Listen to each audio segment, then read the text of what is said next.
बिस्मिल्लाहिर्रहमानिर्रहीम।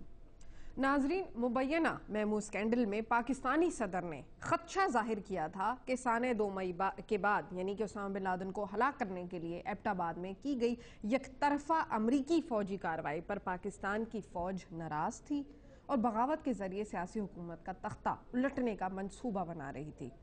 और इस मुमकिन बगावत को रोकने के लिए फौजी क़यादत की बरतरफी के सिलसिले में अमरीका से मदद मांगी गई थी। अब नाज़रीन, मंसूर एजाज का इल्ज़ाम यह है कि उन्होंने साबिक सफ़ीर हुसैन हक्कानी की तरफ से भेजे गए मेमो को अमरीकी हुकाम तक पहुंचाया था, जबकि हुसैन हक्कानी सुप्रीम कोर्ट और तहकीकाती कमीशन के सामने अपने बयानात हल्फी में कह चुके हैं कि उनका इस मुरासले से कोई ताल्लुक नहीं है। फिर बहुत सी पेशरफ्तें होती रहीं, आपके सामने आती रहीं और आज आखिरकार किस्सा मुख्तसर कि इस मुतनाज़ मेमो के अहम गवाह अमरीकी शहरी यानी कि मंसूर एजाज का बयान रिकॉर्ड करने की कार्रवाई शुरू हो गई। बलूचिस्तान हाई कोर्ट के चीफ जस्टिस काजी फायज ईसा की सरबराही में कायम 3 रुकनी अदालती कमीशन का इजलास इस्लामाबाद में हुआ और बैक वक्त मंसूर एजाज ने लंदन से वीडियो लिंक के जरिए अपना बयान रिकॉर्ड करवाया।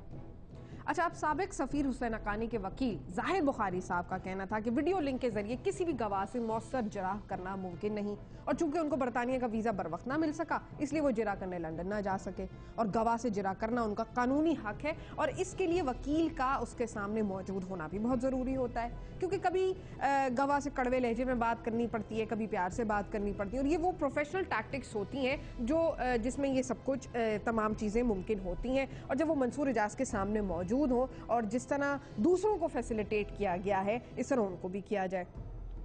अब जाहिद बुखारी साहब की जानिब से बार बार एतराज उठाने पर कमीशन ने नाराजगी का सुबह में इजहार भी किया और कहा कि बार बार एतराजात करके अदालत की मुआवनत नहीं की जा रही। जाहिर है वक्त कीमती है। अब नाजरीन, आपको इल्म होगा कि सलामती खदशात के बाइस मंसूर एजाज ने पाकिस्तान आकर अपना बयान रिकॉर्ड करवाने से इनकार कर दिया था, जिस पर बहुत लंबी बहसें हुई थी, जिसके बाद अदालती कमीशन ने लंदन से उनका बयान वीडियो लिंक के जरिए रिकॉर्ड कराने का हुक्म दे दिया था। अब नाजरीन, पाकिस्तान की अदालती कार्रवाई की तारीख में आज पहली मरतबा किसी भी गवाह का वीडियो लिंक के जरिए बयान रिकॉर्ड किया गया है। मंसूर एजाज ने पाकिस्तान के सियासी और अस्करी रहनुमाओं से ताल्लुकात का उसमें एतराफ़ भी किया और अपने बयान में कहा कि तमाम बातें तहरीरी तौर पर भी उन्होंने दे दी हैं जो सही हैं। 2003 में ISI के साबिक सरबराह जनरल एहसान उल हक से ब्रसल्स में उनकी मुलाकात हुई थी, जबकि जनरल परवेज मुशर्रफ से 2005 और 6 के दरमियान लंदन में मुलाकात हुई थी।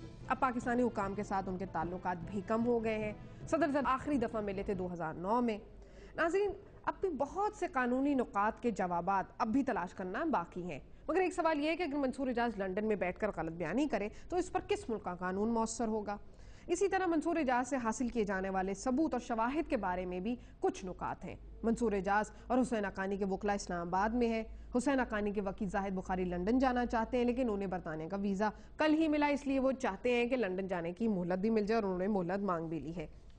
आज हम इसी पर अपने शो में गुफ्तगू करेंगे। आज हमें शो में ज्वाइन करेंगे इस्लामाबाद से अतहर मुनिल्ला साहब जो कि सीनियर वकील हैं, सेनेटर मुशाहिदुल्लाह खान साहब जो कि रहनुमा मुस्लिम लीग नून के, और मतीउल्लाह जान साहब जो कि डॉन के सीनियर रिपोर्टर हैं और हमारे नुमाइंदे हैं और बहुत ग्रिप रखते हैं लीगल इशूज़ के ऊपर और सुप्रीम कोर्ट में भी उनकी बीट है। कराची में हमारे साथ मौजूद हैं जनाब नज़ीर लगारी साहब। सबसे पहले मैं मतीउल्लाह जान साहब को से ये सवाल करूंगी कि अच्छा, मुझे पहले एक ब्रेक के लिए कहा जा रहा है, एक ब्रेक लेते हैं नाज़रीन, ब्रेक के बाद दोबारा हाजिर होते हैं, मेरे साथ रहिए।